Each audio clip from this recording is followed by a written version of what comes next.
कर्म की गति को जानने और समझने के लिए सब लोग अपने अपने तरीके से प्रयत्नशील रहते हैं। इसमें कामयाबी मिलना स्पष्टतया हमारे प्रयासों पर निर्भर करता है। नमस्कार दोस्तों, आपका अपना YouTube चैनल बुद्धिजीवी विचार में आपका स्वागत है। वीडियो अच्छी लगे तो लाइक और चैनल को सब्सक्राइब जरूर करें। वीडियो को लास्ट तक जरूर देखें। तो चलते हैं अपनी वीडियो की ओर। यहाँ बात उन कर्मों की हो रही है जिनकी विवेचना हिंदू संस्कृति में अक्सर होती रहती है। यहाँ बात संचित, क्रियमाण और प्रारब्ध तीनों श्रेणियों के कर्मों के बारे में हो रही है। कर्म की गति को जानने से पहले कर्म की उत्पत्ति और उसके मूल स्वरूप को समझना जरूरी है। सामान्यतः प्रत्येक कर्म की उत्पत्ति मन, वचन और कार्य से मानी जाती है। विषय को समझने के लिए कहा जा सकता है कि हमारे मन में एक विचार का उत्पन्न होना किसी कर्म की प्रारंभिक अवस्था है। उस विचार की शब्दों द्वारा अभिव्यक्ति कर्म की द्वितीय अवस्था है तथा उसे कार्य रूप में रूपांतरित करना कर्म की पूर्ण अवस्था है। इसका मतलब यह हुआ कि प्रत्येक कर्म का उद्भव किसी न किसी विचार, वाणी तथा कार्य से होता है। अब बात करते हैं कर्म फल की, क्योंकि कर्म की गति ही कर्मफल को तय करती है। अमूमन लोग इस बात से सहमत होते हैं कि वे जैसे कर्म करेंगे उन्हें फल भी वैसे ही मिलेंगे।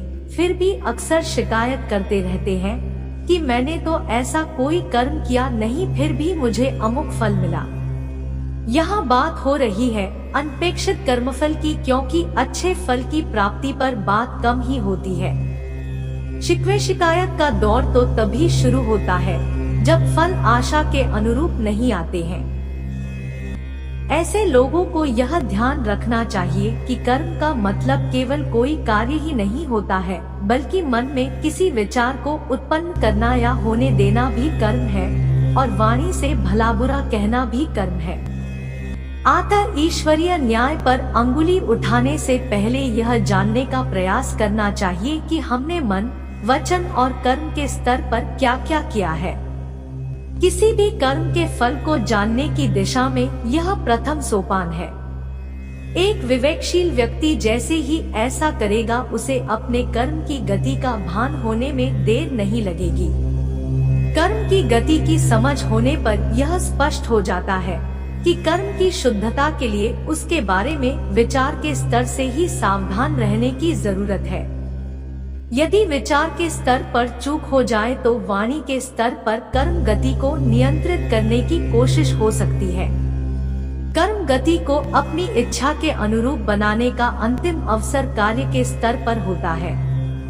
यहाँ समझने योग्य बात यह है कि हमारे ये नित्य कर्म ही हमारे भाग्य का निर्धारण करते रहते हैं। भाग्य कोई हवा से अवतरित कराकर हमारे ऊपर नहीं थोप दिया जाता है।